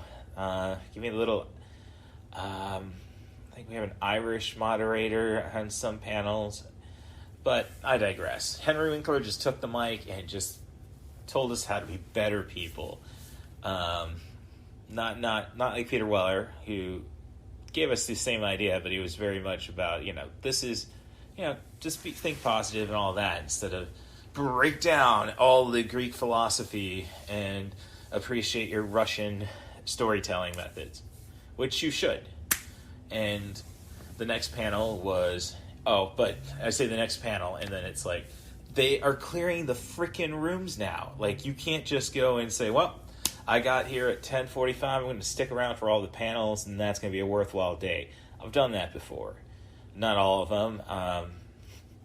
I can get a little angry at Allie from Allie's Accessory Shop on SC about when, I think it was the second Fan Expo we went to, so 2017.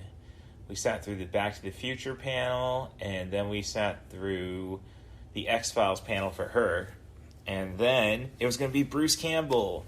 And maybe it wasn't going to be him immediately, but it's Bruce frickin' Campbell.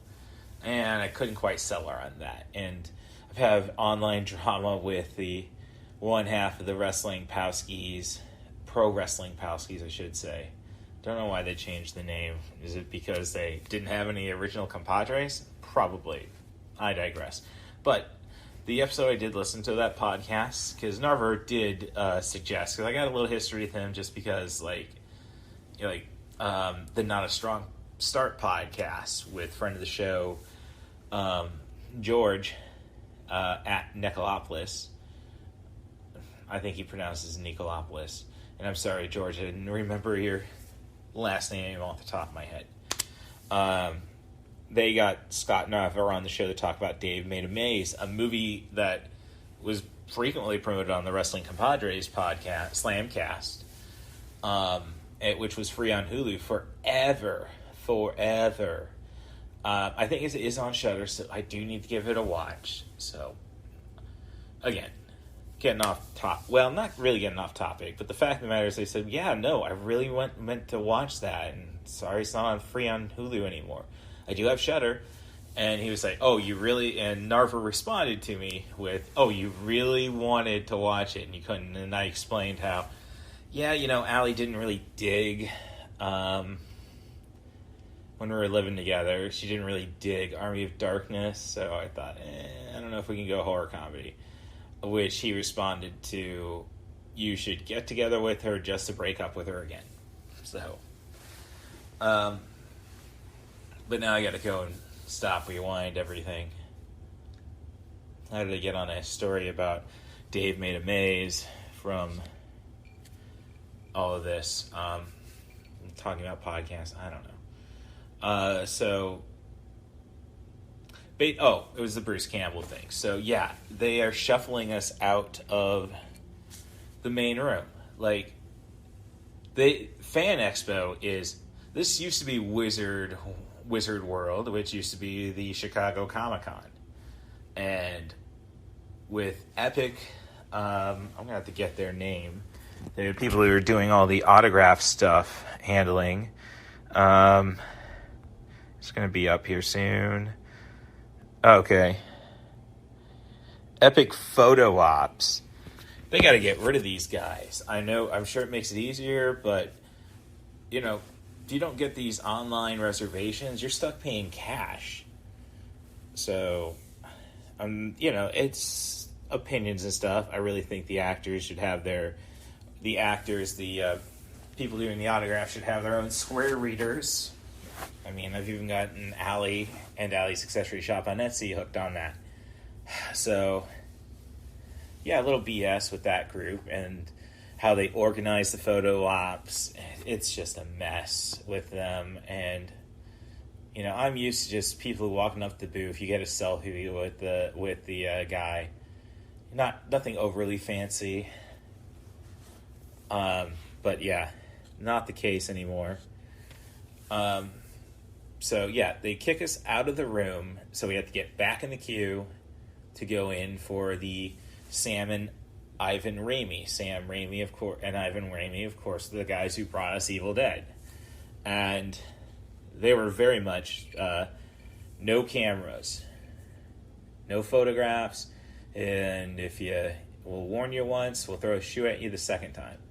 And they had people going up and down the aisles from the staff looking for cameras being used. And not just BS. Again, I've had a score of concussions. You can say, well, you can remember these moments in your head. Okay, again, no. And two, no. Like, yeah, I have scores of concussions. It's not great. But... people are going to get old. We are going to lose these. That's why people die in fires saving photo albums. Jeesh. So, not happy about that. Did get a picture. Very well planned, manipulated. It was a crapshoot. I had to go and, just like not even look at my viewfinder in any sense. But I got a picture of the two brothers. And they had a great panel, though, just talking shop as much as they could, because this is the biggest problem with the SAG-AFTRA. The biggest effect of the SAG-AFTRA and WGA strikes is that I don't think it has anything to do with the photos stuff. It's just that when you have directors like actors/directors like Peter Weller, and you have obviously Sam Raimi is a director, yeah, you are going to come across tough topics. I don't know, again, why this result ends up saying no photos. I get it. You can't have people recording, but come on. So after the Sam and Ivan Raimi, which again, excellent, just guys talking shop, good little anecdotes about how Big Brother Ivan made Sam a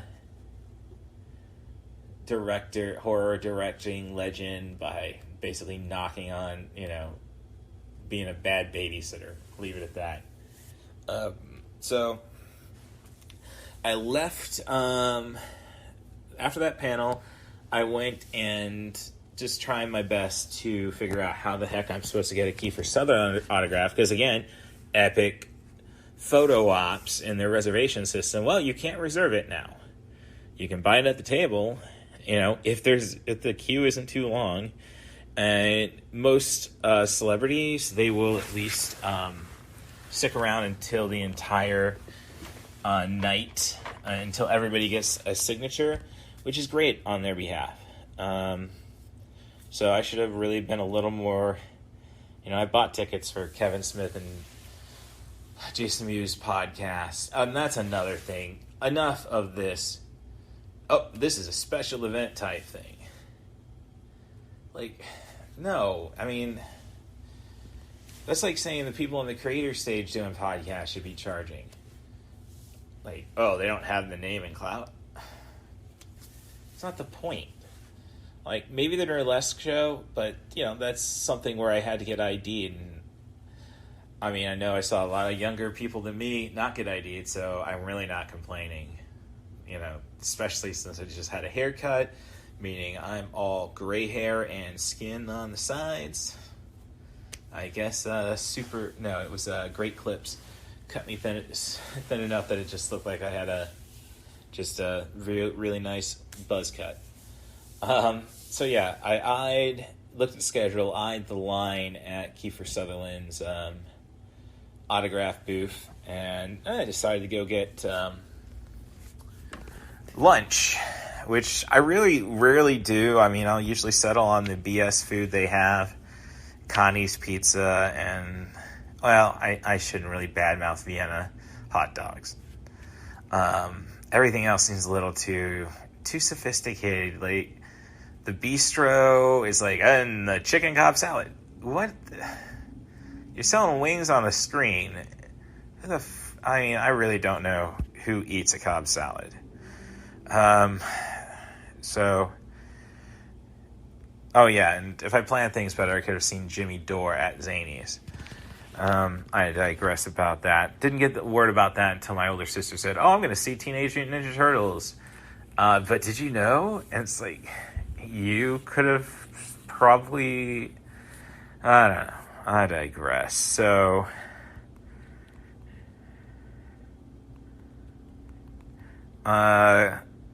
King Bowling Lanes.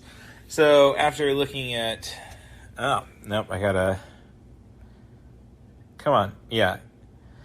So, I ended up going to the, after looking at all the menus on, one, Four Roses is gone, it's a seafood place, which, if they had a menu on the wall, I'd probably have gone there. And I probably should have gone there, because after reviewing all the window menus, it's like, why are we trying to reinvent the wheel with all of these takes on tacos and pizza? So I figured, well, wings sound good, and it looks like the bowl is going to have the thing, and they had $7 seasoned waffle fries, so I thought, okay, this looks promising. And when I got there may have been 2 tables besides me. Now, by the time I finished, which was a struggle. That tells you about the food. The fries didn't taste warm, but, I mean, somehow they were textured enough to feel like a chip that they were kind of enjoyable. The wings absolutely sucked. And my waiter was no good. I'm using the waiter as a gender-neutral term, so you can read further into that. So, I'm eating wings. I get 1 Coke refill. Like, I don't want to be Steve Buscemi, Mr. Pink, but, it really was tempting. Well, there's no way I'm giving you 18%, and I did not.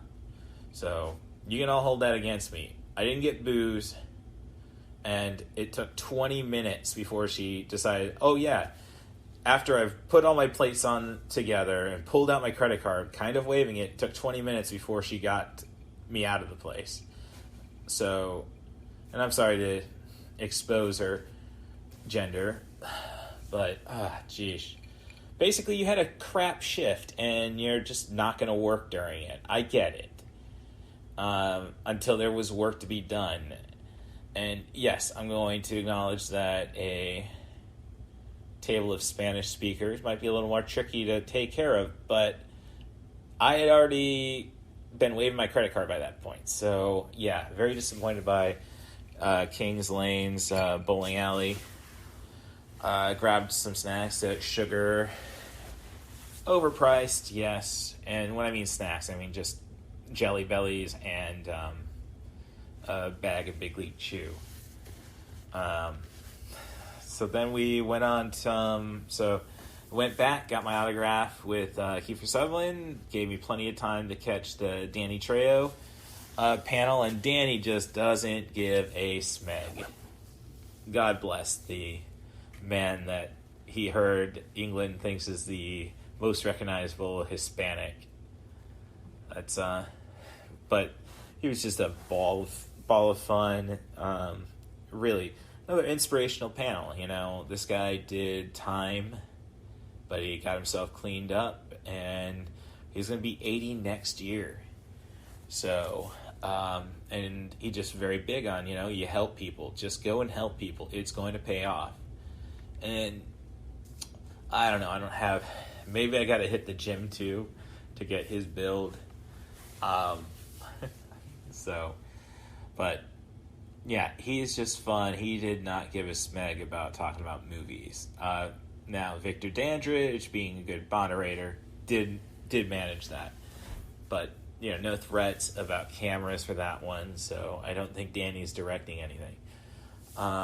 Then I left that, had to leave the main room again to for the next panel, and checked out the end of a podcast, not a podcast, a group of people who do...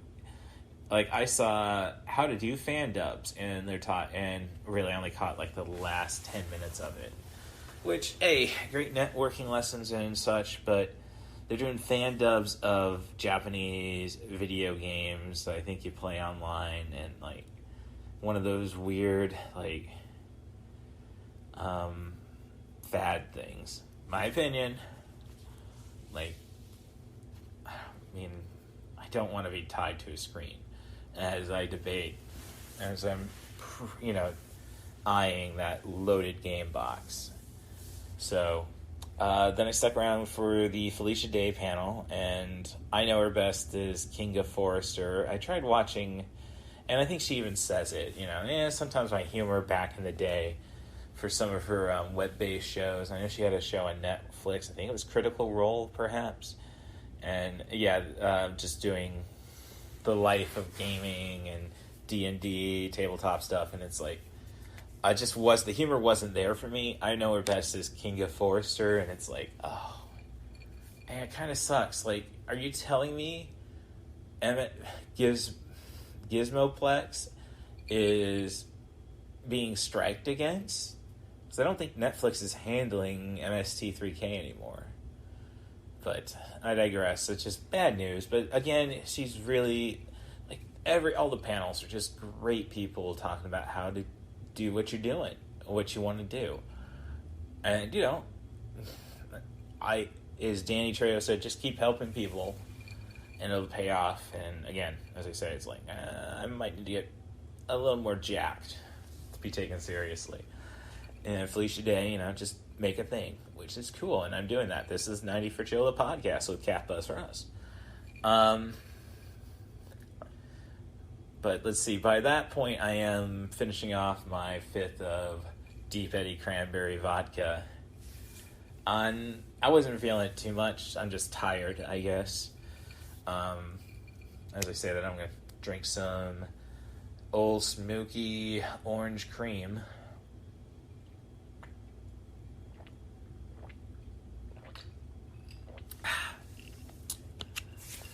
Still pretty good. I'll probably finish that off by the time my sister gets back from the Turtles.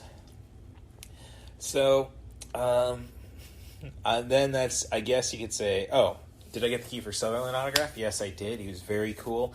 It kind of makes me wish I had kids just so I have something he can talk about. Because, you know, no, I don't want it. I don't want a signature. I don't want it personalized. Because I'm not planning on selling them, but it's like, you know, shit hits the fan. Yeah. But he didn't do a premium charge. Good man there. So, extra points. And but no, I think if I had something to say, he would have been very cool to chat with. So, very cool. As I said, I kind of wish I had kids. I really wish I would have been able to bring Ava to the con. I might have to just buy one of those cat bat packs. Oh, yeah, 15-year-old cat will love that. But, and with that said, Allie did check on Ava and said she's doing fine. The dry food might run out, but she won't be. She's going to do cat things. Like, it's going to be a little circle in the middle, and then she's not going to eat. And then she appreciated somebody gave her wet food, which she hasn't had in a couple days. So, thank you, Allie, for taking care of that. I might have to check the cameras to see how Ava's doing anyhow. So yeah, got the Funko Pop, so cool, mission accomplished. Tomorrow we'll be getting the Giancarlo Esposito autograph, and Kiefer's doing his panel tomorrow. I missed Giancarlo Esposito's panel, but I've seen him before. I hate to do that to people because I've seen Danny Trejo before, so you can't pick and choose. Doesn't feel right, but there's so much to do at these cons. I say that, and I don't think there's enough to do. Like, I really want some weird panels, more podcasts. I really think Fan Expo has definitely been a step down from what Wizard World was doing. So, that's my opinion. You know, basically over-organizing it now. You got to go through a freaking maze to get here. I mean, granted, no metal detectors, and that will backfire them at some point. So, it's just, yeah. I just don't think it's being ran well. How they were telling me to expect my pass to get mailed to me. No, I ordered it just before you were going to up the prices. No, I didn't expect that. And the show floor, like, is there too much? I don't think so, because I saw a guy wearing a tour shirt of Fan Expo, and it's definitely not what Wizard World was doing. It's probably only a third of them. So, I mean, do I have to research Gen Con in Indianapolis? I'll have to talk to Tim Bates about that, of Evil Penguin Games, to see, like, is that one to go to? I mean, I think, there's just so much missing. Like, it's cool to have 3 separate customized lightsaber places and affordable, and one of them that's affordable. Again, another purchase on mine. Yes, Russ, you have 4 lightsabers, but there's upkeep and such. Like, no, it's simple. Just put some AAAs in your Disney one. But it senses, so it's going to run out pretty fast. So yeah, lightsaber drama. But there's no unique stuff. Like, there's no, like, it's all crafts. Which, hey, cool. Yeah, I'm eyeing a 3D printed R2-D2 who's painted up like Aladdin Sane. So there's stuff I want, but I live in a 1-bedroom apartment. I don't have the wall space to keep buying art. So I really should have brought my little book where I was putting 8x10s and see how much space I had. Granted, that means more money spent, but I think I've done pretty well. So, all things considered, no credit cards have been maxed out, and I think, I got my emergency fund still in a good place. So, so the only drama really that happened for me, I mean, I guess you could say a bad lunch at King's Lanes didn't help, was leaving the Felicia Day. I ended up leaving one of my bags, which somebody was kind enough to take right to I went back, snuck back into the panel looking for it, and then talked to the sound guy, and he said, oh yeah, somebody found it. They told me about it. I told them to take it to Lost and Found, and it was immediately able to find the Lost and Found. what I didn't notice was that I left my fanny pack open, and the only thing that fell out, fortunately, not that I had anything I was worried about falling out, because eventually it just, like, I put my wallet in there when I go through security, then it's like, yeah, put it in my pocket. Yeah, right in my pocket. System to down fans out there. So, yeah, I lost my business card case, which I really feel bad just because all the business cards I grabbed and was given. I mean, I probably had less than a dozen cards to still give out, which, hey, I think I'm doing well if that's the case. And a lot more people noticing the Captain N today. I mean, I was walking through Artist Alley at one point and somebody says, Kevin Keene? I look back because I know that's the name of, well, I was pretty sure that's the name of Captain N. But, you know, I knew it was Kevin at least. You know, looking back. Like, oh yeah, no, cool. Yeah, awesome. Cool New Japan shirt. And that's just, the New Japan t-shirt's just my philosophy that a t-shirt needs to have a graphic on it. Just an opinion. So, you know, I'll just have to go on Amazon to order a business card holder again. Those aren't going to be expensive. Great, but I got to go on Amazon. So I was like, what other weird stuff do you need from there? But I mean, if that's the biggest drama, and the only other thing I have to worry about is, the guy, like I pulled aside a guy dressed as Little Mac, for a photo, just for a selfie, so I can have something to put on this podcast, as a poster, logo, what have you. So I hope you appreciate your exposure, sir, is what I'll say about that.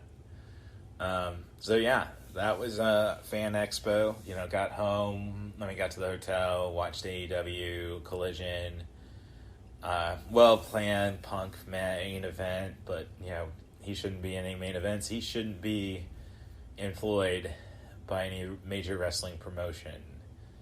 He did not want to help AEW. He wanted his own TV show. That is all. And I'll say it, freaking poser. And that's what he wanted back when that was the pipe bomb. It was not about change the business for the better. No, it's about treating me better. Making me the headliner. So, and what he did to Colt Cabana, like, yeah, there you go. So, we'll wrap it up then. Just going to run over 30 minutes on this, which is funny because my conversation with the Big Sis probably ran close to 40.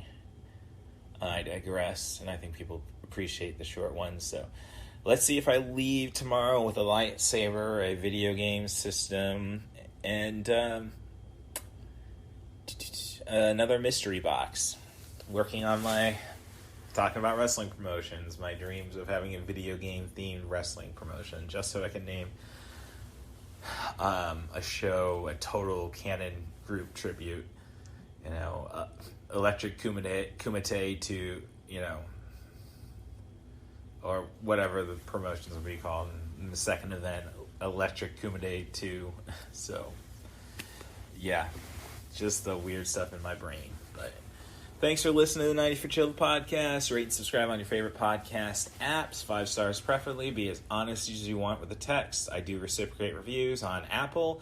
The username is The Scoops Daily, and I think it just shows up as Russ Stevens on Spotify. And thank you for the Valley Boys podcast for taking the time to give me those stars. Very cool. And I can't wait to see Ava in the next couple of days. I say that, and it's like, yeah, I'm going to just sleep over at my parents' for Sunday night. But I know she's in good hands with Stacia, keeping an eye on everything important to me. And Skimble's ghost probably wants to annoy the heck out of her. So, yeah, that's everything today. Hope you enjoyed, and we won't be back till Tuesday, where I'll talk about day 4, and then attach all this stuff to the end of that. For those people who are not leaving Podbean, it's 90 for Chill, the podcast with the CatBusRuss. I do have some ideas on fixing that. Well, I'm going to try at least. After Qualcomm, you're going to have to start subscribing to a paint program. Everybody's just looking to make an extra buck. Screw capitalism. I just want to live and thrive. So, thanks for listening again, and have yourselves a good night.